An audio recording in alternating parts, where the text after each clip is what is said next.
नमस्कार। देश काल में आपका स्वागत है। मैं हूं मुकेश कुमार।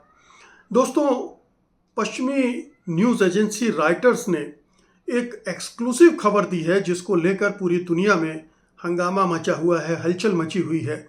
और वो रिपोर्ट चीन के मुतल्लिक है। इस रिपोर्ट में सैटेलाइट इमेजेस के ज़रिए बताया गया है कि चीन अपने परमाणु कार्यक्रम में बड़े पैमाने पर काम कर रहा है और नया सैन्य मिलिट्री इंफ्रास्ट्रक्चर डेवलप कर रहा है। ये जो सैन्य इंफ्रास्ट्रक्चर है वो उत्तर पश्चिमी प्रांत शिनजियांग, शिनजियांग उइगुर का जो ऑटोनोमस रीजन है उसके रेगिस्तानी इलाके में हामी न्यूक्लियर साइलो फील्ड के पास निर्मित कर रहा है। और ये साइलो चीन की सबसे लंबी दूरी की मिसाइल्स ICBMs जैसे DF-41 के लिए हैं, जो कि अमेरिका के किसी भी शहर तक पहुंच सकती हैं। अब राइटर्स की इस खबर को पहले थोड़ा सा कुछ राइटर्स के साथ लेना चाहिए। हम जानते हैं कि जो पश्चिम का मीडिया है, पश्चिम की एजेंसी हैं, वो चीन के प्रति एक तरह का बैर भाव रखती हैं, एक तरह का संदेह हमेशा पैदा करती रहती हैं। और उनका मकसद ये होता है कि चीन से जो दुनिया के देश हैं और ख़ास तौर से पास पड़ोस के मुल्क हैं वो डरें और डर कर हमारी शरण में यानी अमेरिका की शरण में पहुंच जाएं, पश्चिम की शरण में पहुंच जाएं। तो इस तरह के बहुत सारे खेल मीडिया के ज़रिए खेले जाते हैं। इसमें भी अगर ये खेल हो तो कोई हैरत की बात नहीं है, क्योंकि जिस तरह से चीन तरक्की कर रहा है, जिस तरह से अमेरिका को पछाड़ते जा रहा है, उसमें अमेरिका को लग रहा है कि चीन के खिलाफ कोई पुख्ता गोलबंदी करनी चाहिए। और इस रिपोर्ट के ज़रिए अगर ये कोशिश की जा रही हो कि भारत में डर पैदा किया जाए, भारत को डराया जाए कि देखो भाई, चीन तो अब परमाणु जंग की भी तैयारी कर रहा है और आप सबसे करीबी मुल्क हो, आपसे उसका वैसा रिश्ता भी नहीं है। और फिर बाकी जो दूसरे मुल्क हैं, जहाँ जो जापान है या दक्षिण कोरिया है या ऑस्ट्रेलिया है, इन सब को भी डराए रखने की एक कोशिश हो सकती है मतलब होगी ही। क्योंकि ये पूरी जो पश्चिमी मीडिया है वो पश्चिम के डिफेंस सिस्टम, नाटो, पेंटागन, इन सब के साथ मिलके भी काम करती हैं। तो ये बहुत संभावना है कि वैसी हो। लेकिन हम मान लेते हैं कि राइटर्स की ये जो एक्सक्लूसिव रिपोर्ट्स है वो सचमुच में सही तथ्यों के आधार पर है। तो वो रिपोर्ट क्या कहती है पहले ये समझ लेते हैं, फिर उसके पीछे चीन की रणनीति क्या हो सकती है, चीन किस तरह की तैयारी कर रहा है और क्यों कर रहा है, उसमें जाएंगे। तो जो नए इंफ्रास्ट्रक्चर की बात वो कर रहा है उसमें पहली बात तो ये कि 80 से ज़्यादा लॉन्च पैड्स, कंक्रीट पैड्स बनाए गए हैं जो mobile missile launchers, air defence बैटरियों, इलेक्ट्रॉनिक वारफेयर या अन्य सिस्टम के लिए इस्तेमाल हो सकते हैं। ये 80 से ज़्यादा लॉन्च पैड्स। फिर 2 या 3 ऑक्टागन शेप्ड इंस्टॉलेशंस, 8 कोने वाली बड़ी संरचनाएं बनाई गई हैं जो पिछले 6 सालों में बनकर तैयार हुई हैं। इनमें पर्सनल हाउसिंग, बड़े वाहनों के लिए बड़े गैराज, आर्मर्ड बंकर, हथियार स्टोरेज, एयरफील्ड और रेल लिंक्स हैं।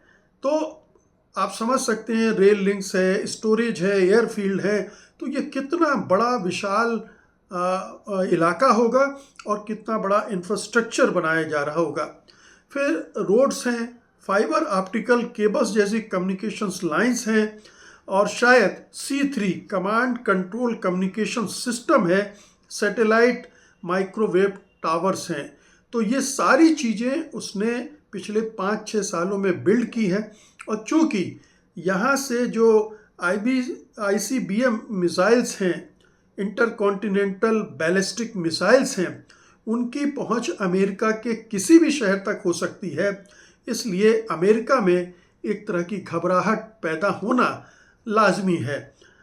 हालांकि अमेरिका क्या कर रहा है ये अलग बात है। अमेरिका ने दुनिया में जो 800-900 हवाई अपने अड्डे बना रखे हैं, वहाँ क्या हो रहा है, वहाँ से वो चीन पर किस तरह से मार कर सकता है, ये इस पक्ष को हम अभी नहीं देख रहे हैं। लेकिन ये ध्यान रखना चाहिए कि अमेरिका चीन के मुकाबले ज़्यादा बड़ा मिलिट्री पावर है। दुनिया भर में उसके ढेरों सैनिक अड्डे हैं और जो साजो सामान है वो चीन के मुकाबले कहीं बहुत ज़्यादा है। तो चीन का जो पूरा मसला है नए इंफ्रास्ट्रक्चर बनाने का, ये इसके बारे में राइटर्स की रिपोर्ट कह रही है कि चीन का उद्देश्य सेकेंड स्ट्राइक कैपेबिलिटी, यानी पहले हमले के बाद, वो तो पहला हमला करेगा नहीं चीन, ये एक उसने गारंटी दे रखी है।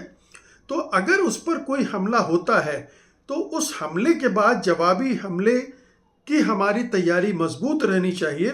अगर अमेरिका या कोई दुश्मन पहले हमला करे तो उसके पास ऐसा इंफ्रास्ट्रक्चर होना चाहिए जो सुनिश्चित करे कि चीन के न्यूक्लियर फोर्सेस पूरी तरह से ख़त्म ना हो और जवाब दे सकें। ये नो फर्स्ट यूज़ पॉलिसी के तहत न्यूनतम लेकिन विश्वसनीय डिटरेंट बनाने की कोशिश का हिस्सा है। तो आप समझ सकते हैं, ये राइटर्स की रिपोर्ट बोल रही है कि ये कोई आक्रामक कार्रवाई नहीं है, ये डिटरेंस क्रिएट करने की कार्रवाई है कि सामने वाला अगर कोई हमला करने के बारे में सोचे भी तो उसे पता हो कि हम भी पलटकर आप पर हमला कर सकते हैं, आप हमला करके और चुपचाप निकल के जा नहीं सकते हैं।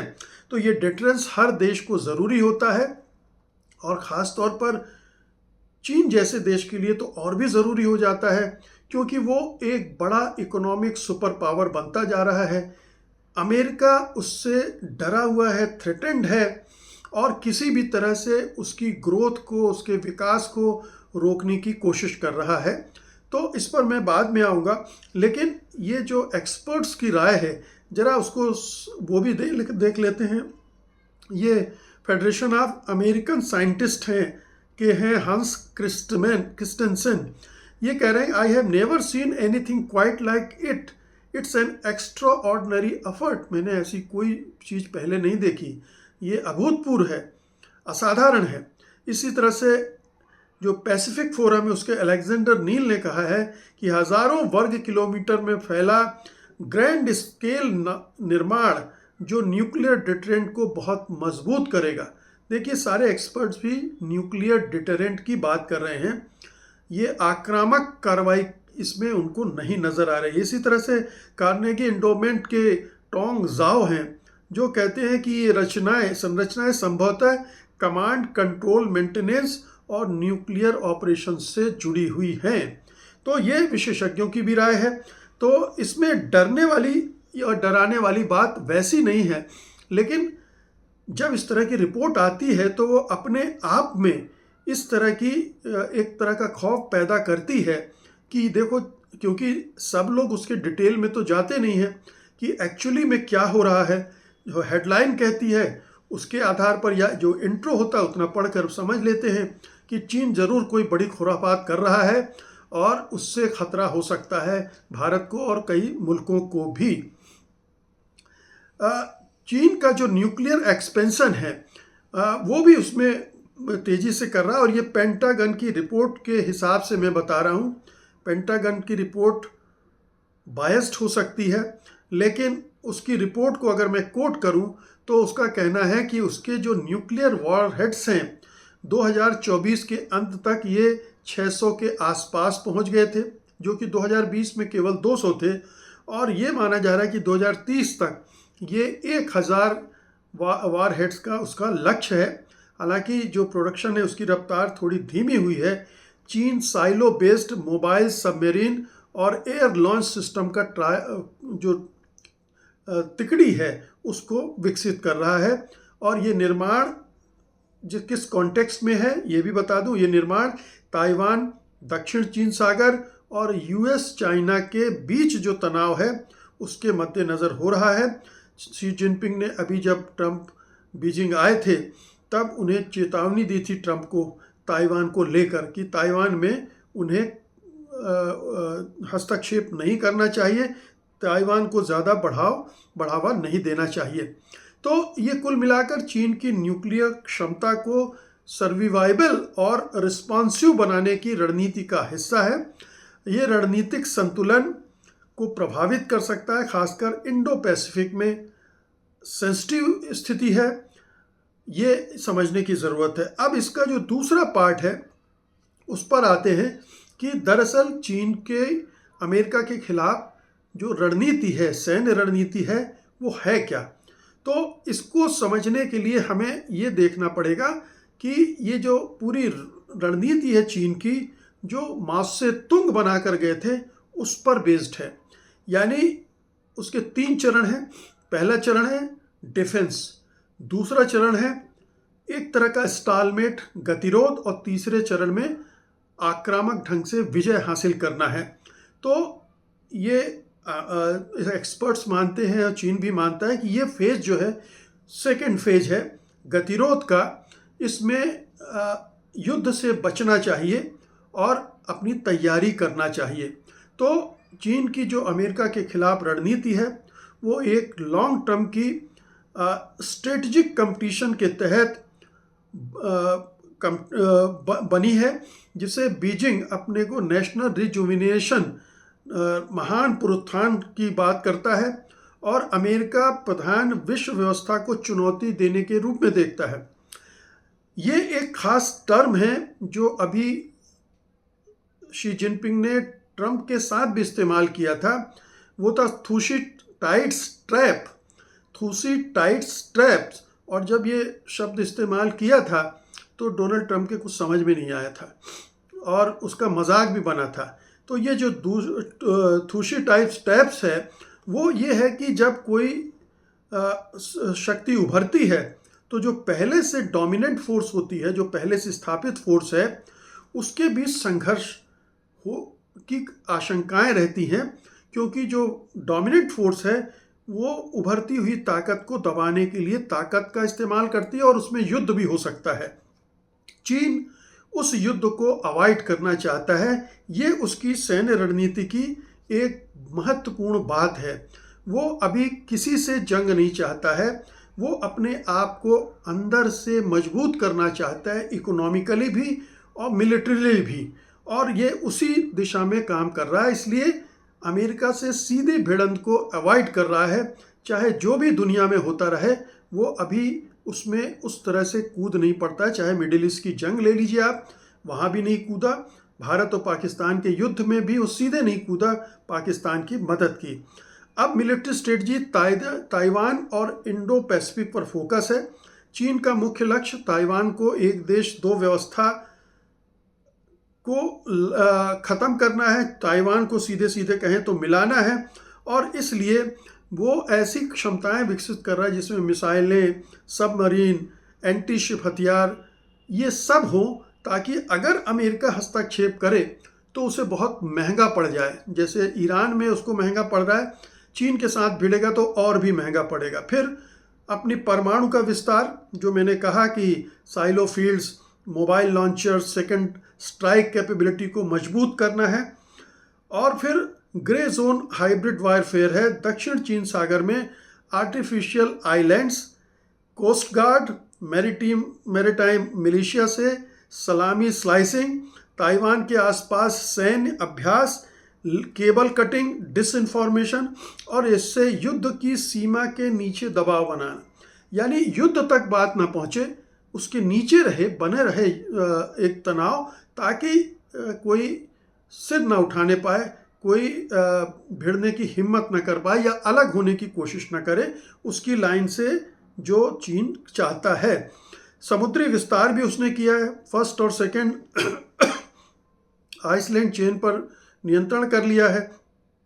इसी तरह से माफ़ कीजिएगा, उसकी इकोनॉमिक और टेक्नोलॉजिकल रणनीति है, जिसमें सेल्फ रिलायंस है, ट्रेड वार रिस्पांस है, जो हम देख रहे हैं कि टैरिफ के मामले में किस तरह से जवाब दिया चीन ने।